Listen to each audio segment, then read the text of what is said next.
one update for you and four news stories, viewers. The update is about a story which I shared yesterday. Yesterday I shared with you a picture of a vehicle of Somali region which was captured.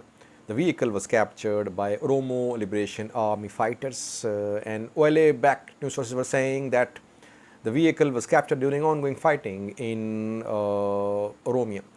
But Somali government officials, they say that this vehicle was snatched by OLA fighters at the end of March last month, when the vehicle, the ambulance, was on its way from Havasa to Filto. Filto is in Somali region.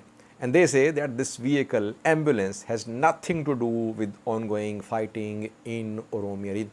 Once again, Somali regional government officials, they're denying their involvement, denying the involvement of Somali forces in Oromia. But OLA spokesperson, OLA-backed news sources, they say that Mustafa Umar Somali forces are involved in ongoing fighting in Oromia.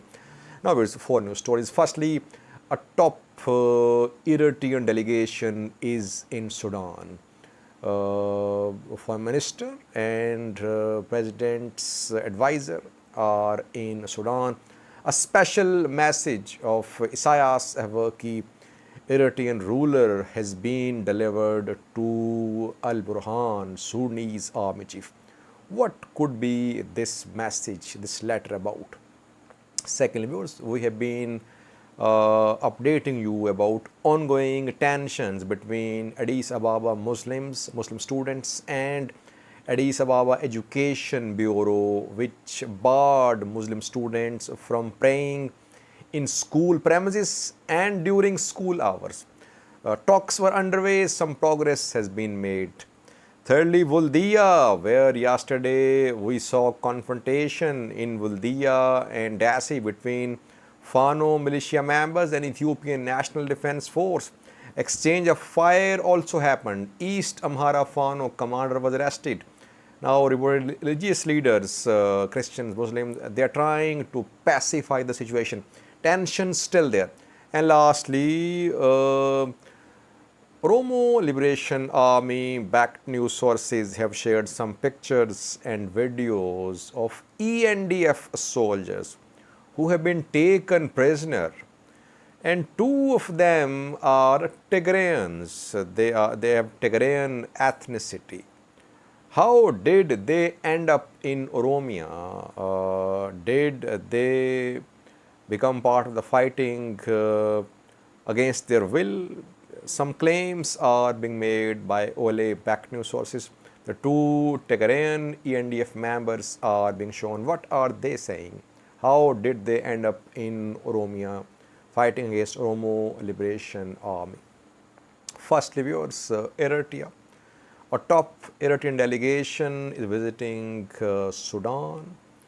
Usman Saleh, Foreign Minister of Eritrea, and Presidential Advisor Jimane Gabriel are part of the delegation. The delegation has delivered a special message from Isaias Afwerki, Eritrean ruler, to Abdul Fattah al-Burhan, Sudanese army chief. And this delegation has met with General Hamdan Dagalo, deputy head of Sudanese Transitional Council. Obviously, the official statement is that the visit is linked to bilateral relations. But what could be the special message? We have been hearing about some Eritrean objections to the activities of Rapid Support Force, also called Janjaweed militias. Janjaweed militias are under the command of General Hamdan Dagalo, and Hamdan Dagalo is reportedly trying to expand these militias in eastern Sudan, where there has not been very significant presence of these militias. Militias were mainly in Darfur during the rule of Omar al-Bashir, a previous ruler of Sudan. And these militias are said to be involved in human rights abuses in Darfur. Now, recruitments are underway in eastern Sudan. Hamdan Dagalo wants to expand the RSF, Rapid Support Force, or Janjaweed militias to eastern Sudan, and that is what Eritrea is opposing. Eritrea does not want RSF to be deployed, to be trained, to be recruited in eastern Sudan close to its border. And we have seen some statements, not statements, some objections delivered to Sudan from Eritrea unofficially. Is this visit linked to Eritrean concerns about the expansion of RSF in eastern Sudan? It could be one of the agenda items of the visit of Eritrean delegation which is in Sudan. We'll update you more in coming videos. Secondly, we know that protests are still ongoing in Sudan. No signs of any solution. Today, once again, protests were seen. We have not seen any tangible progress towards resolution to the ongoing political stalemate in Sudan. Secondly, viewers, Addis Ababa Muslim scholars, representatives of Addis Ababa Islamic Affairs High Council and Addis Ababa Education Bureau have been in talks for the past few days. Why? Because we know that Addis Ababa Education Bureau passed orders prohibiting Muslim students from praying in school premises and outside school premises as well during school hours. Then we saw outbreak of protests. Muslims protested on Friday, last Friday. Muslims were demanding that students must be allowed to pray in the school or at least outside the school during school hours. Now, reportedly, according to Addis Ababa Islamic Affairs High Council, Education Bureau has given verbal assurance to this Muslim body that students can pray during school hours, not in school premises, outside school premises. So, Muslim students will be allowed to go out of the school and pray during school hours. But so far, no written decision has been made, no official letter has been released by Education Bureau. Tensions are still there. We could see protests on coming Friday if this problem is not solved. It seems that some progress has been made.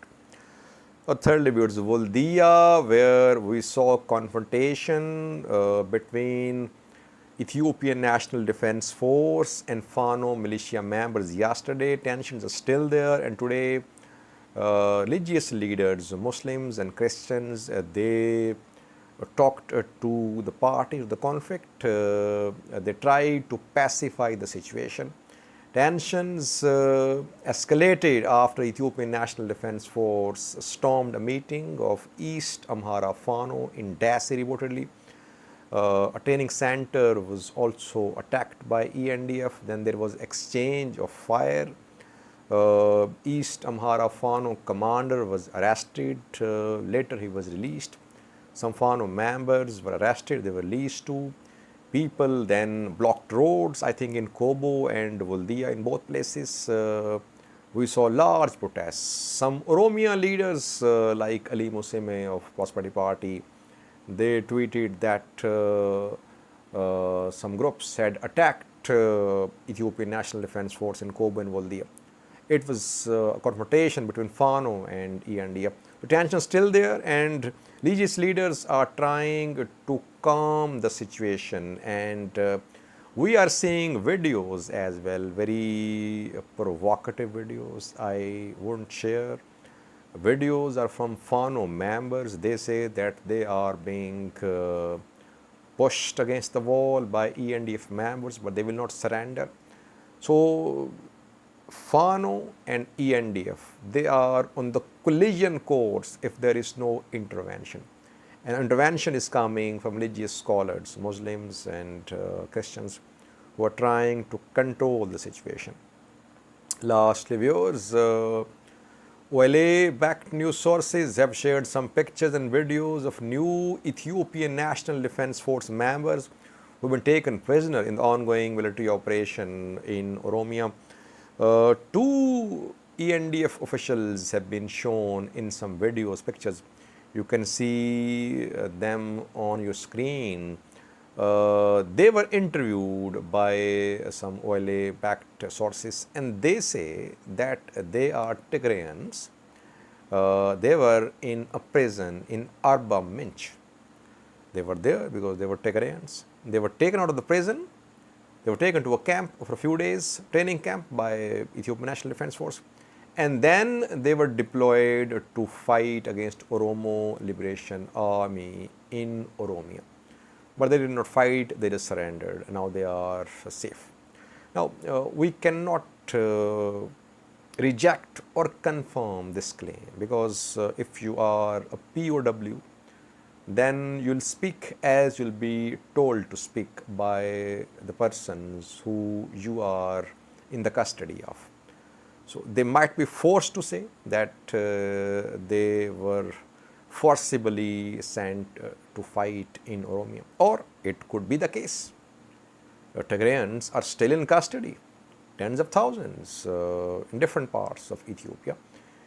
Several human rights bodies have confirmed that Tigrayans are still in detention in western Tigray, other parts of Ethiopia as well. So it could be the case that they might have been forcibly taken out of Arba Minch prison and then sent to fight in Oromia against Oromo Liberation Army. Thank you for watching.